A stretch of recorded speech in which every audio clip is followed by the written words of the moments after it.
जब जेसिका सुबह उठी तो वह एक आदमी बन चुकी थी। वह बाथरूम गई लेकिन उसे कुछ अजीब लगा। उसने नीचे देखा। जेसिका तुरंत आईने के पास भागी। अपना चेहरा देखकर वह बेहोश हो गई। होश आने पर जेसिका खिड़की से बाहर निकल गई। वह चुपके से अपने पापा के कमरे में गई, उनके कुछ कपड़े चुरा लिए और अपनी दोस्त को मदद के लिए बुलाया। लेकिन जब उसकी दोस्त ने सामने इस अजनबी आदमी को देखा तो उसे यकीन ही नहीं हुआ कि यह जेसिका है।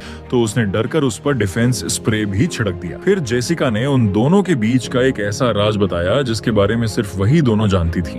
तब जाकर उसकी दोस्त को सच्चाई पर यकीन हुआ और वह उसे अपने घर ले गई। जेसिका ने इस नए शरीर को साफ करना शुरू किया। खासकर उसके घने शरीर के बाद वह इसे बिल्कुल भी स्वीकार नहीं कर पा रही थी। उसकी दोस्त इस बदलाव को लेकर बहुत उत्सुक थी, इसलिए जेसिका ने उसे अपना शरीर दिखाया। उसकी दोस्त हैरान रह गई और उसने अपनी बाकी दोस्तों को भी बुला लिया। सब लोग दंग रह गए। लेकिन आखिर जेसिका को इस हालत में किसने बदला था, किसी को इसका जवाब नहीं मिला। वैसे भी जेसिका हमेशा से काफी गुस्सैल थी। गुस्से में उसने एक तकिया उठाकर फेंक दिया। इसके बाद तकियों की लड़ाई शुरू हो गई। उसकी दोस्त लगातार उस पर तकिए फेंकने लगी।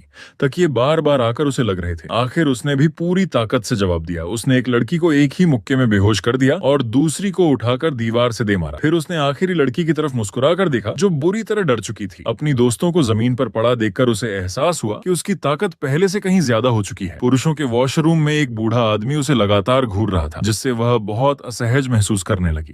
वह झिझकते हुए यूरिनल के सामने खड़ी हुई और पूछ बैठी कि इसमें बर्फ क्यों है। बूढ़े आदमी ने कहा कि इससे गंदगी कम होती है। तभी एक आदमी अंदर आया। उसे देखकर जेसिका को आखिर समझ आया कि यूरिनल का इस्तेमाल कैसे किया जाता है। लेकिन उसकी हरकतें उस आदमी को अजीब लगीं। उसे खुद ही सब सीखना था, लेकिन पेशाब हर तरफ छिटक गई। बूढ़े आदमी ने उसे सलाह दी कि किसी सिगरेट के टुकड़े या डोडोराइजर को निशाना बनाओ। उसकी सलाह से आखिरकार वह ठीक से कर पाई और उसने बूढ़े आदमी का धन्यवाद किया। तभी उसने देखा कि कोई उसकी अच्छी दोस्त को परेशान कर रहा है। गुस्से में वह दौड़कर गई और उसे एक जोरदार थप्पड़ मार दिया। उस आदमी ने बाहर आकर लड़ने की चुनौती दी, लेकिन जेसिका को लड़ना नहीं आता था। यह देखकर आसपास के लोग भी हैरान रह गए। उस आदमी ने मुक्का मारा, लेकिन जेसिका ने उसकी बांह काट, फिर उसकी पिंडली पर लात मारी और अपनी जीत पर खुशी मनाने लगी। अचानक उस आदमी ने उसकी जांघों के बीच जोर से वार कर दिया। जेसिका ने कभी सोचा भी नहीं था कि वहां इतनी दर्द हो सकती है। अपने दोस्त का हौसला मिलने पर उसने उस आदमी के बाल पकड़कर जोर से खींचे, कुछ बाल उखाड़ लिए और वहीं बाल उसके चेहरे पर फेंक दिए।